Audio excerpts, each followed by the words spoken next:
मैं इंद्रजीत वर्मा आप लोगों को फिजिक्स अब नया अध्याय शुरू करने चल रहा हूँ, वैद्युत विभव।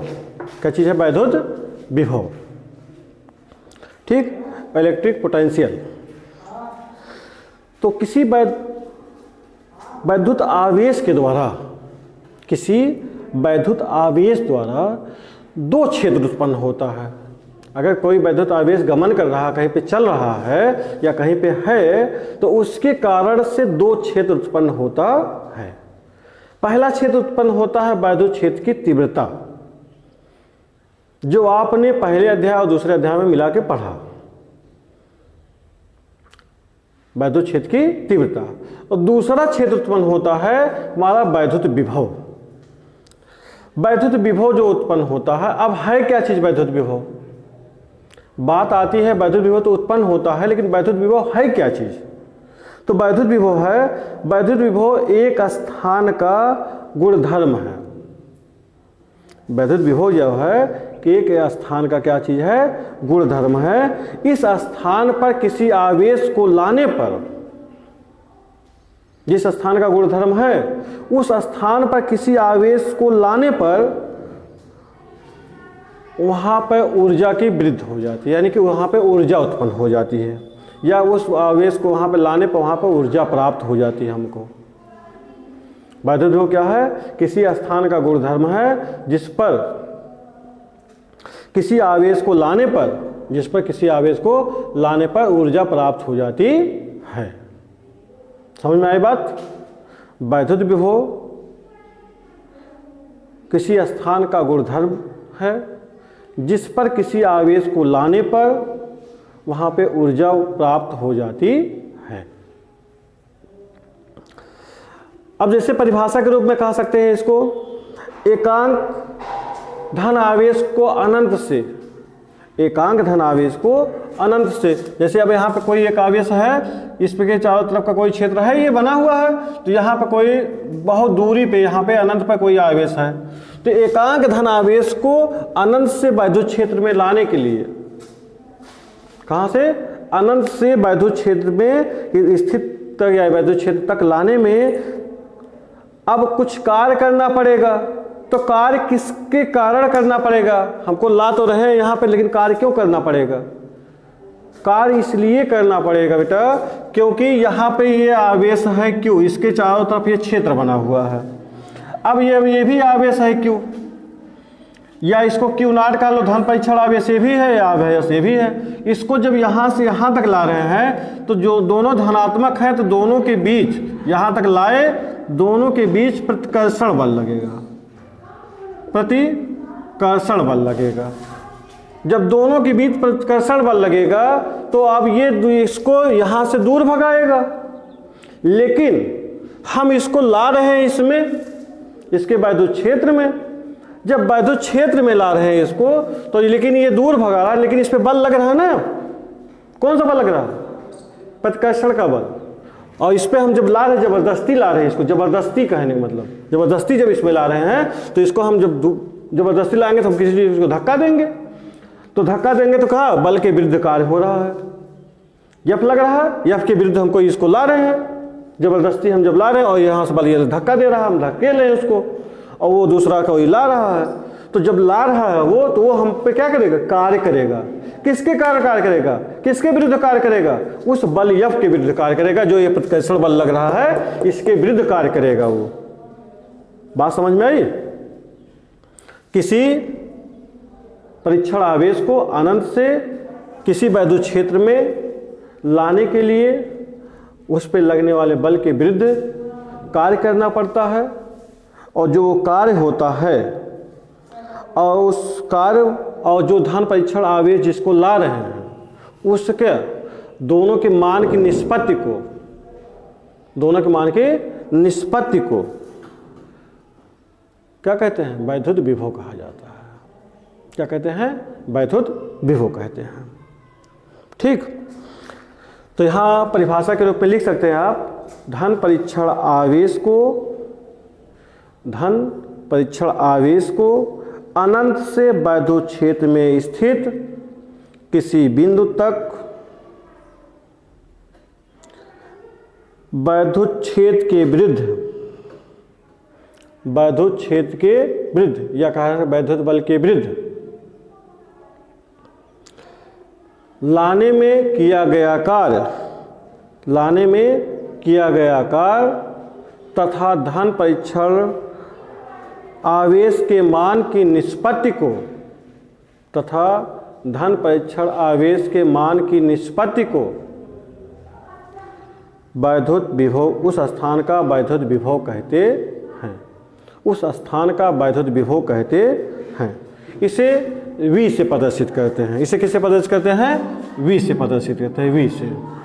इसे किससे प्रदर्शित करते हैं? V से प्रदर्शित है। V बराबर आपको होता है W/Q, W/Q, या कहीं कहीं पे मिलेगा W/Q0। तो दोनों चीज़ एक ही है, चाहे V बराबर W/Q कहिए या W/Q0 कहिए, ठीक ना। इसका मात्रक अगर देखा जाए तो कार्य का मात्रक क्या होता है? जूल होता है, और आवेश का मात्रक क्या होता है? कूलाम। तो ये हो गया जूल प्रति कूलाम। वैद्युत विभव का मात्रक क्या हो गया? जूल प्रति कूलाम हो गया, या इसी जूल प्रति कूलाम को कहा जाता है वोल्ट। जूल प्रति कूलाम को ही क्या कहते हैं? वोल्ट कहते हैं, ठीक। जूल प्रति कूलाम को ही क्या कहा जाता है? वोल्ट कहा जाता है। 1 जूल प्रति कूलाम, 1 जूल प्रति कूलाम बराबर 1 वोल्ट, बराबर कितने का होता है? 1 वोल्ट होता है। 1 जूल प्रति कूलाम बराबर होता है 1 वोल्ट के, ठीक। अब वैद्युत विभव की बीमा अगर देखा जाए, वैद्युत विभव की बीमा कार्य की बीमा, जूल है कार्य की बीमा, तो कार्य की बीमा कितनी हो जाएगी? बीमा, कार्य की बीमा m/L²T⁻², ये कार्य की बीमा होती है, अपान कूलाम है, कूलाम मतलब 80, क्या हो जाएगा? 80 हो जाएगा। तो अब यहाँ पे आपका बीमा हो जाएगा कितना? अब ये ऊपर चला जाएगा 80, तो आपका बन जाएगा m/L², और t यहाँ पे माइनस प्लस में है तो ऊपर जाएगा माइनस में हो जाएगा, तो t⁻³ और a⁻⁻1, तो आपको हो जाएगा बीमा कितना? m/L²T⁻³ a⁻1। ये क्या होगा? वैद्युत विभव की बीमा हो गई। और वैद्युत विभव एक अदिश राशि है। कैसी राशि है? अदिश राशि है। देखो अब आपका जो ये कार्य है ये भी अदिश राशि है, ये भी एक अदिश राशि है, और ये आवेश है ये भी एक अदिश राशि है। जब दोनों अदिश राशियां मिलके नई राशि बनाएंगे तो वो भी कैसी राशि होगी? अदिश राशि होगी। तो ये भी अदिश राशि है, ये भी अदिश राशि है, तो ये इसलिए विभव क्या है? एक अदिश राशि है, यानी कि किया गया कार्य भी एक अदिश राशि है और आवेश भी एक अदिश राशि है, इसलिए आपका वैद्युत विभव क्या है? एक अदिश राशि है, ठीक। तो समझ में आया ना वैद्युत विभव क्या चीज है? वैद्युत विभव एकांक धन आवेश को अनंत से वैद्युत क्षेत्र में स्थित किसी बिंदु तक वैद्युत क्षेत्र के विरुद्ध लाने में किए गए कार्य तथा धन परीक्षण आवेश के मान की निष्पत्ति को वैद्युत विभव कहते हैं। इसे V से प्रदर्शित करते हैं। इसका मात्रक V बराबर W/Q, इसका मात्रक जूल प्रति कूलाम या वोल्ट होता है। इस एक अदिश राशि होती है, वैद्युत विभव एक अदिश राशि है। वैद्युत विभव का बीमा m/L²T⁻³ a⁻1 होता है, ठीक ना। इतनी बात समझ में आ गई? बहुत अच्छा। अब देखो इसमें कुछ पॉइंट है, नोट कर लो। जैसे पॉइंट जो है वही पॉइंट इंपॉर्टेंट है परीक्षा की दृष्टि से भी और कंपटीशन वाले की भी दृष्टि से इंपॉर्टेंट पॉइंट है वो। पहला पॉइंट क्या है? पहला पॉइंट है कि वैद्युत विभव दो आवेशित वस्तुओं के बीच क्या चीज है? वैद्युत विभव दो आवेशित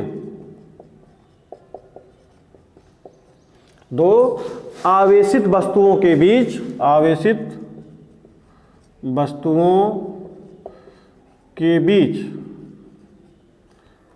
वैद्युत विभव दो आवेशित वस्तुओं के बीच आवेश के प्रवाह की दिशा को, के प्रवाह की दिशा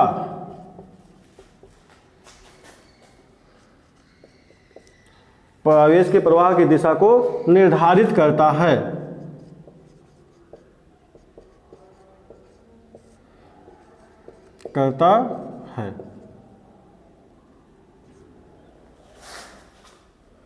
निर्धारित करता है। आवेश वैद्युत विभव जो होता है, आवेश का प्रवाह किधर से किधर को हो रहा है, इस बात को बताता है। इस बात को हमको क्या करता है, बताता है, निर्धारित करता है ना। इसका मतलब क्या है, आवेश किधर से किधर हो रहा है। जैसे आपका दो वस्तु हैं, एक वस्तु ये है, एक वस्तु ये है, इसमें से इसमें आवेश जा रहा है या इसमें से इसमें आवेश आ रहा है, इस बात को आपको ये वैद्युत विभव बताता है। क्या बताएगा, वैद्युत विभव बताएगा ये, ठीक है। किधर से किधर की ओर आवेश का प्रवाह हो रहा है, क्योंकि आवेश इस पे भी है, आवेश इस पे भी है, इसमें Q1 आवेश, इस पे Q2 आवेश है। तो अब दोनों पे अगर जो दोनों जोड़ दिया, संपर्क में लाया जाए तो आवेश का प्रवाह होना शुरू होगा। लेकिन आवेश का प्रवाह होना शुरू तो होगा, लेकिन किधर से किधर के, Q1 से Q2 पे जाएगा, Q2 से Q1 पे आएगा। इस बात को आपका वैद्युत विभव बताता है। इस बात को आपको वैद्युत विभव बताता है, ठीक। दूसरा पॉइंट देखिए,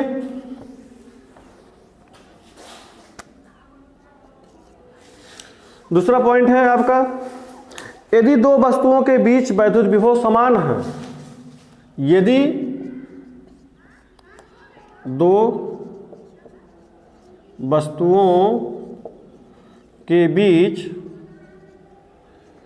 वैद्युत विभव समान है, क्या चीज है, समान है। यदि दो वस्तुओं के बीच वैद्युत विभव समान है तो क्या होगा, तो आवेश चाहे जितना क्यों ना हो, आवेश चाहे जितना भी क्यों ना हो, उनका प्रवाह नहीं होगा। समान है, यदि दो वस्तुओं के बीच वैद्युत विभव समान है, भले ही आवेश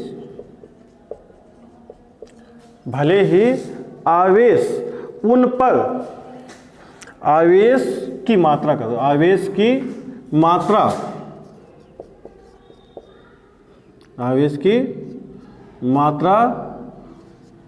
उन पर, आवेश की मात्रा उन पर भिन्न भिन्न हो, भिन्न भिन्न क्यों ना हो, भिन्न भिन्न हो, आवेश की मात्रा उन पर भिन्न भिन्न हो, भिन्न भिन्न हो, और भिन्न भिन्न, और चाहे जितना हो, भिन्न भिन्न हो, लेकिन चाहे जितना हो। कहने का मतलब, यदि एक वस्तु ये है, एक वस्तु ये है, दो वस्तुएं हैं, अगर इनका विभव समान है, यानी कि भी इसका भी विभव इसका भी विभव भी है, तो इस पे आवेश चाहे इस पे 10 आवेश हो, इस पे चाहे 1 आवेश हो, ठीक, इस पे 10 आवेश हो, इस पे 1 आवेश हो, लेकिन आवेश को संपर्क में लाने पर आवेशों का प्रवाह नहीं होगा, आवेशों का प्रवाह नहीं होगा, ठीक ना। विभव यदि समान है, दो वस्तुओं का विभव अगर क्या है, समान है, तो आवेश चाहे जितना का अंतर क्यों ना हो, चाहे जितना हो आवेश, चाहे इस पे ज्यादा हो चाहे इस पे ज्यादा हो, ठीक, लेकिन आवेशों का स्थानांतरण नहीं होगा, आवेशों का स्थानांतरण नहीं होगा, यानी कि आवेशों का प्रवाह नहीं होगा, ठीक, आवेशों का प्रवाह नहीं होगा। आवेश जो होता है वैद्युत धारा की दिशा को निर्धारित करता है, वैद्युत विभव जो होता है, वैद्युत विभव जो होता है धारा की दिशा को निर्धारित करता है। तीसरा पॉइंट आपका क्या है, वैद्युत विभव जो होता है धारा की दिशा को निर्धारित करता है। तीसरा पॉइंट है, विभव वैद्युत धारा की दिशा को निर्धारित करता है। क्या करता है, निर्धारित करता है।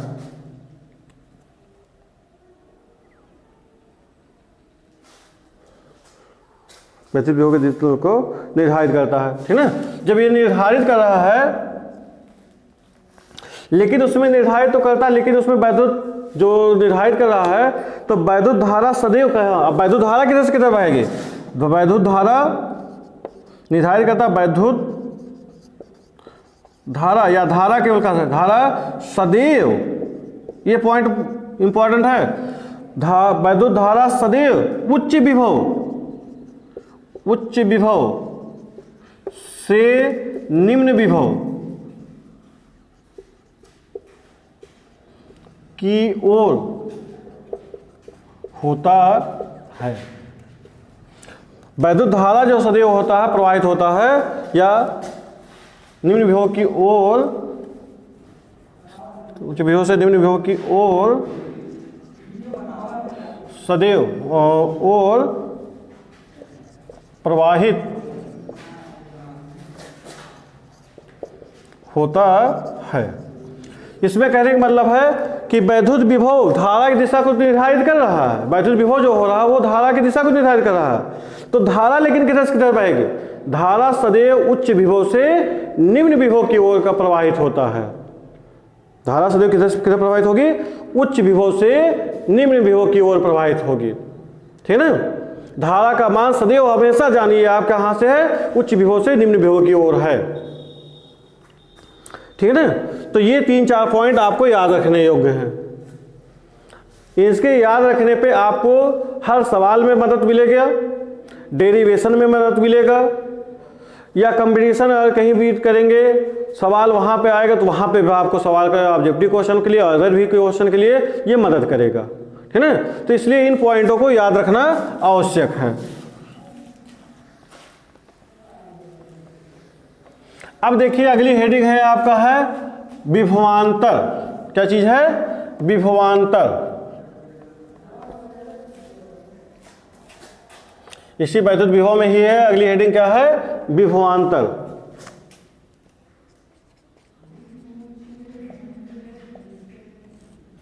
विभवांतर, विभवांतर क्या चीज होता है, वैद्युत क्षेत्र में किसी धन परीक्षण आवेश को, वैद्युत क्षेत्र में किसी धन परीक्षण आवेश को एक बिंदु से दूसरे बिंदु तक, वैद्युत क्षेत्र में किसी धन परीक्षण आवेश को एक बिंदु से दूसरे बिंदु तक ले जाने में किया गया कार्य, ले जाने में किया गया कार्य तथा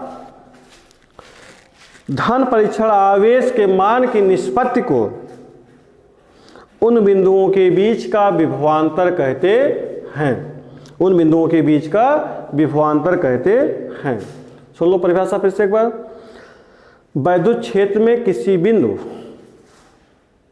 वैद्युत क्षेत्र में, यह लिख देते हैं, वैद्युत क्षेत्र में, वैद्युत क्षेत्र में किसी धन परीक्षण आवेश को, किसी धन परीक्षण आवेश को एक बिंदु से दूसरे बिंदु तक ले जाने में किया गया कार्य, ले जाने में किया गया कार्य तथा धन परीक्षण आवेश के मान की निष्पत्ति, मान की निष्पत्ति को उन बिंदुओं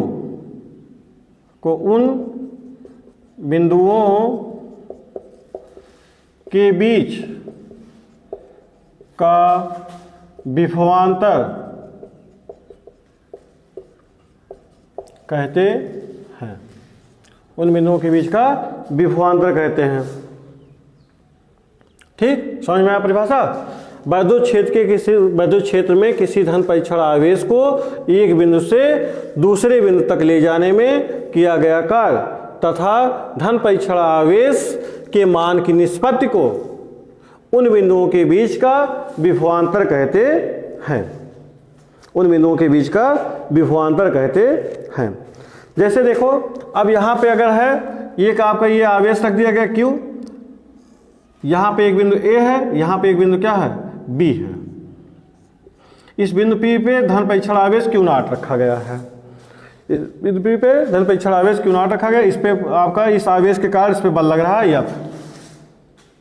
अब इस धन परीक्षण आवेश को Q को यहाँ से यहाँ तक लाने में जो कार्य करना पड़ा, यानी कि B से A तक लाने में जो कार्य करना पड़ रहा है वो कार्य, और कार्य क्यों कर रहा है, इस बल के विरुद्ध कार्य किया जा रहा है। वो कार्य और इस धन परीक्षण आवेश के मान की निष्पत्ति को, यानी कि अनुपात को वैद्युत इन दोनों बिंदुओं के बीच का विभवांतर कहा जाता है। इन दोनों बिंदुओं के बीच का विभवांतर कहा जा रहा है। ठीक है, तो इसमें लिखेंगे माना Q आवेश प्लस Q आवेश, माना प्लस Q आवेश है, माना प्लस Q आवेश है जिसके चारों ओर प्लस Q आवेश, माना प्लस Q आवेश है जिसके चारों ओर एक वैद्युत क्षेत्र है। एक वैद्युत क्षेत्र है जिसमें कोई क्षेत्र है जिसमें कोई Q0 धन परीक्षण आवेश Q0 स्थित है। क्या है, Q0 स्थित है, जिसे बिंदु B से A तक, जिसे मतलब Q0 को, जिसे बिंदु B से A तक लाने में किया गया कार्य W है। किया गया कार्य W है, यानी कि B से A तक लाने में किया गया कार्य क्या है, W है। तो A से B के बीच विभवांतर किया गया कार्य W है। तो A से B के बीच का विभवांतर VA minus VB equal to W upon Q0। VA minus VB equal to W upon Q0, ये हो जाएगा विभवांतर।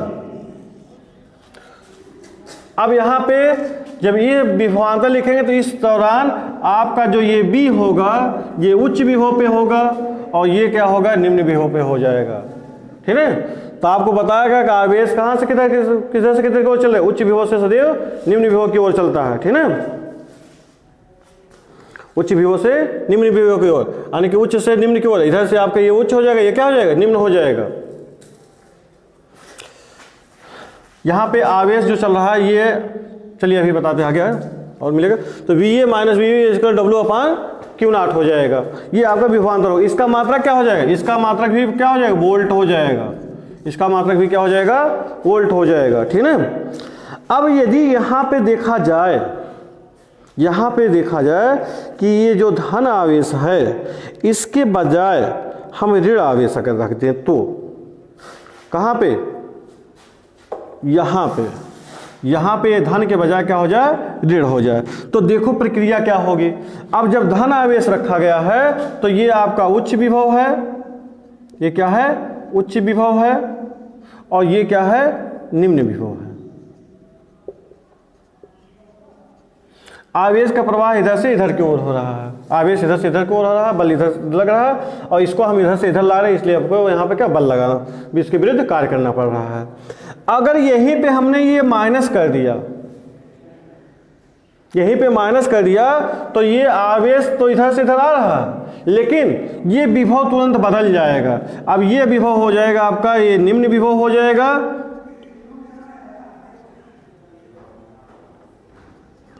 ये निम्न विभव हो जाएगा, और ये कैसा हो जाएगा, उच्च विभव हो जाएगा। जब माइनस चिन्ह लग जाएगा तो ये निम्न, ये क्या हो जाएगा, उच्च विभव हो जाएगा, ठीक है ना। तो कहने मतलब अगर कहीं पर माइनस क्यू आवेश प्लस क्यू आवेश के स्थान पर माइनस क्यू आवेश हो तो धन परीक्षण आवेश को बिंदु बी से ए तक लाने में, बिंदु बी से ए तक लाने में आपका जो बल ये लग रहा था बाहर की ओर, यानी कि इसके विरुद्ध हम कार्य कर रहे थे, अब इसके सापेक्ष कार्य करने लगेंगे, क्योंकि बल की दिशा क्या हो जाएगी, बदल जाएगी। ये बल की दिशा इधर के बजाय इधर हो जाएगी। जब बल की दिशा इधर के बजाय इधर हो जाएगी तो हमको कार्य नहीं करना पड़ रहा है, ये स्वयं कार्य कर ले रहा है। हमको कार्य नहीं करना पड़ा, ये स्वयं कार्य कर ले रहा है ना। तो इसके स्वयं कार्य हो रहा है, तो जब स्वयं कार्य हो रहा है तो हमारा ये उच्च विभव से आवेश का प्रवाह किधर से होगा, उच्च विभव से निम्न विभव की ओर। तो इसका विभव ज्यादा हो जाएगा और इसका विभव कम हो जाएगा, ठीक। तो जब प्लस क्यू आवेश के स्थान पर माइनस क्यू आवेश हो तो धन परीक्षण आवेश को बिंदु बी से ए तक लाने में स्वयं वैद्युत बल कार्य करता है। यहां पता चल गया ना, स्वयं वैद्युत बल कार्य करता है। तो कार्य जब करता है तो इस दशा में ए का विभव जो होगा, बिंदु ए का विभव, इसका जो बिंदु ए है इसका विभव बिंदु बी के विभव से कम होगा। इसका विभव क्या हो जाएगा, बिंदु बी के विभव से क्या हो जाएगा, नीचा हो जाएगा या कम हो जाएगा, ठीक है ना। ठीक, यदि मान लेते हैं ये बिंदु बी जो है यहां पे ना हो के कहां पे हो, अनंत पे कहीं पे हो। बिंदु बी जो है यहां पे ना हो के कहां पे हो, अनंत पे हो। तो जब यदि बिंदु बी अनंत पर हो तब V A minus V infinite equal to W upon Q zero. तो आपको हो जाएगा V A equal to W upon Q zero, ये आपका विभव हो जाएगा। या इसी को लिख सकते हैं वी बराबर डब्ल्यू अपान क्यू, वी बराबर डब्ल्यू अपान क्यू, इतना वोल्ट हो जाएगा। क्या हो जाएगा, इतना वोल्ट हो जाएगा। कब, जब बिंदु बी कहाँ पे होगा, अनंत पे होगा। जब बिंदु बी कहाँ पे होगा, अनंत पे होगा, तब उसको लाने में किया गया कार्य और उसके धन परीक्षण आवेश के मान की निष्पत्ति को वैद्युत विभव कहा देंगे, ठीक ना। बात समझ में आ गई थी ना, ठीक है। तो अब देखो वैद्युत क्षेत्र में दो बिंदुओं के बीच आवेश को ले जाने में किया गया कार्य, यानी कि यहां से यहां तक लाने में हम तो मान रहे तभी माने हैं यहाँ पे कार्य इतना हो रहा है, लेकिन कितना कार्य रियल में हो रहा है ये हमको पता करना है। कार्य कितना हो रहा है ये पता करना है। तो उसके लिए देखिए क्या चीज है,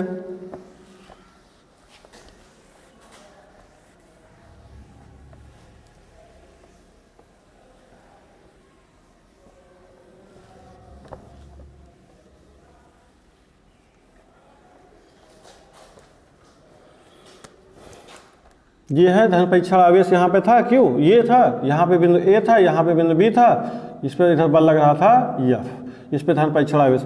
अब इसको यहाँ से यहाँ तक लाने में कितना कार्य करना पड़ रहा है, यहाँ से यहाँ तक लाने में कितना कार्य करना पड़ रहा है। तो वैद्युत क्षेत्र में दो बिंदुओं के बीच विभवांतर, वैद्युत क्षेत्र में दो बिंदुओं के बीच विभवांतर, क्या चीज, विभवांतर V A minus V B होता है। विभवांतर कितना होता है, V A minus V B होता है, ठीक। और V A minus V B बराबर होता है, V A minus V B आपका होता है W upon Q naught. V A minus V B equal to होता है डब्ल्यू अपान क्यू नॉट, ठीक। तो अब यहाँ पे हमको किया गया कार्य ये ज्ञात करना है, तो आप हो जाएगा W बराबर Q naught into V A minus V B. W बराबर आप हो जाएगा Q naught into V A minus V B. अब वी ए माइनस वी को लिख सकते हैं हम डेल्टा डब्ल्यू, तो डब्ल्यू बराबर Q naught into delta V. V A minus V को लिख सकते हैं कितना, डेल्टा वी लिख सकते हैं, तो डब्ल्यू बराबर Q naught into delta we, या इसी को लिख सकते हैं डब्ल्यू बराबर क्यू इंटू डेल्टा वी। ठीक, क्यू इंटू डेल्टा वी। ये किया गया कार्य हो जाएगा हमारा, बिंदु ए बी से बिंदु ए तक लाने में किया गया कार्य हो जाएगा डब्ल्यू बराबर क्यू इंटू डेल्टा वी। अब अगर कार्य किया जा रहा है तो आवेशित कण को वैद्युत क्षेत्र में जब लाया जा रहा है तो उसमें कुछ ना कुछ गति होगा। तो गति कितना होगा, किस वेग से गति करेगा, किस वेग से गति करेगा। तो यदि आवेशित कण वैद्युत क्षेत्र में गति करता है, देखिए यदि आवेशित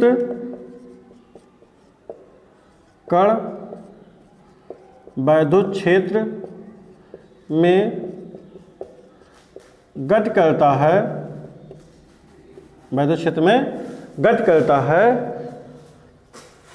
तब यह गति करता है या गति करने के लिए स्वतंत्र है, गति करता है या गति करने के लिए स्वतंत्र है, तो कण द्वारा एक बिंदु से दूसरे बिंदु तक, तो गति करता है तो कण द्वारा एक बिंदु से दूसरे बिंदु तक, एक बिंदु से दूसरे बिंदु तक जाने में पर्याप्त गतिज ऊर्जा, जाने दूसरे बिंदु तक जाने में प्राप्त गतिज ऊर्जा W है, कितना है, जाने में प्राप्त गतिज ऊर्जा का मान क्या है, किया गया कार्य यानी कि W के, या किया गतिज ऊर्जा W किया गया कार्य W के बराबर होगा, ये कर दो बराबर होगा, गतिज ऊर्जा क्या करना, बराबर होगा। तो आपको हो जाएगा हाफ यम वी स्क्वायर बराबर, हाफ यम वी स्क्वायर बराबर W के, या ऐसे लिख सकते हैं, अभी आप निकाले हैं तो W बराबर क्या चाहिए, Q naught into delta we, Q into delta we, तो इसका लगा दो क्यू इंटू डेल्टा वी, ठीक ना। तो हमको ज्ञात करना है वी स्क्वायर, तो आपको हो जाएगा वी स्क्वायर बराबर 2 into Q into delta V upon M, तो v बराबर आपको हो जाएगा √2q डेल्टा v अपान यम। ये आपका हो जाएगा जी गतिज ऊर्जा प्राप्त हो जाएगी। ये क्या प्राप्त हो जाएगी, गतिज ऊर्जा प्राप्त हो जाएगी, गतिज ऊर्जा सॉरी वेग प्राप्त हो जाएगा, कण का वेग प्राप्त हो जाएगा, ठीक ना। ये क्या हो जाएगा, कण का वेग आपका प्राप्त हो जाएगा। अब इसमें आपके और कुछ पॉइंट हैं, इसमें कुछ पॉइंट हैं, उस पॉइंटों को देख लो, उसके बाद फिर अब इसमें पॉइंट में देखिए क्या है। पहला पॉइंट है विभव एक सापेक्ष राशि है। विभव क्या ऐसी राशि है, एक सापेक्ष राशि, इसको पॉइंट को नोट कर लेना। विभव एक सापेक्ष राशि है, विभिन्न प्रेक्षकों के सापेक्ष इसका मान भिन्न भिन्न प्राप्त होता है। विभिन्न प्रेक्षकों के सापेक्ष इसका मान भिन्न भिन्न प्राप्त होता है, परंतु दो बिंदुओं के बीच मान समान होता है। जो वैद्युत विभव है, अगर बार बार इसका अलग अलग जगह पे देखा जाए, जैसे यहाँ से लाया इस बिंदु से इस बिंदु तक लाने में विभव, अगर मान लो इसी को अनंत पे रख दिया जाए बिंदु बी को तब लाने में विभव, या कहीं और बीच में रखा है तब लाने में विभव, तो इसका मान भिन्न भिन्न प्राप्त होगा। इसका मान क्या होगा, भिन्न भिन्न प्राप्त होता है। लेकिन दो निश्चित बिंदुओं के बीच, दो निश्चित बिंदुओं के दोनों बिंदु फिक्स हों, तो चाहे जहाँ पे हो हर समय यहाँ पे इनके बीच का विभव क्या होगा, समान बना रहेगा। इनके बीच का विभव कैसा होगा, समान बना रहेगा। ठीक, दूसरा पॉइंट लिखिए। दूसरा पॉइंट है धना आवेश का प्रवाह यानी कि धन आवेश का प्रवाह जो होता है उच्च विभव से निम्न विभव की ओर, धन आवेश का प्रवाह उच्च विभव से निम्न विभव की ओर। कहने का मतलब आपका धन आवेश का जो धन आवेश है, यहाँ पे ये धन आवेश है तो इसका प्रवाह कहाँ होगा, उच्च विभव, उच्च विभव, और ये क्या होगा, निम्न विभव, उच्च विभव से निम्न विभव की ओर, यानी कि ये घटते क्रम में जाता है, उच्च विभव से निम्न विभव की ओर बढ़ता है। इसका कब, जब धन आवेश है तब। तो ये धन आवेशित होगा तो आवेश का प्रवाह, धन आवेश का प्रवाह कहाँ से, उच्च विभव से निम्न विभव की ओर। अगर ऋण आवेश है, ऋण आवेश का प्रवाह निम्न विभव से उच्च विभव की ओर, और ऋण आवेश अगर यहीं पे ऋण आवेश लगा दिया जाए तो इसका प्रवाह निम्न विभव से उच्च विभव की ओर, इधर से इधर की ओर होना शुरू हो जाएगा। ठीक है, निम्न विभव से उच्च विभव की ओर होना शुरू हो जाता है या माना जाता है। अगला पॉइंट क्या है, अगला पॉइंट लिखिए, प्लस क्यू आवेश को, प्लस क्यू आवेश को निम्न विभव से उच्च विभव तक ले जाया जाता है। प्लस क्यू आवेश को निम्न विभव से, प्लस क्यू आवेश को उच्च विभव से निम्न विभव तक ले जाया जाता है, या निम्न विभव से उच्च विभव तक, प्लस क्यू आवेश को निम्न विभव से उच्च विभव तक। यानी कि अगर जब यहाँ पे हमारा प्लस क्यू आवेश लगा हुआ है तो हम इसको क्या, आवेश को कहाँ से कहाँ तक, इस धन परीक्षण आवेश को जो है निम्न विभव से उच्च विभव की ओर ला रहे हैं, निम्न विभव से उच्च विभव की ओर ला रहे हैं। यानी कि हमको कार्य करना पड़ रहा है। जब हम निम्न विभव से उच्च विभव की ओर लाते हैं तो हमको बाह्य कर्ता, यानी कि बाह्य कर्ता कार्य करता है, यानी कि हम कार्य करते हैं। और जब ये निम्न विभव से, परंतु ये धन आवेश को उच्च विभव से निम्न विभव की ओर जब ले जाते हैं, उच्च विभव से निम्न विभव की ओर ले जाते हैं, तो स्वयं कार्य करता प्लस आवेश को उच्च विभव से निम्न विभव तक लाया जाता है, तो कार्य स्वयं प्राप्त हो जाता है। ठीक है। अगला पॉइंट है, पृथ्वी का विभव, पृथ्वी का विभव कुछ भी हो, पृथ्वी का विभव कुछ भी हो सकता है। पृथ्वी का विभव कुछ भी हो सकता है मतलब है धनात्मक हो सकता है, ऋणात्मक हो सकता है और शून्य भी हो सकता है।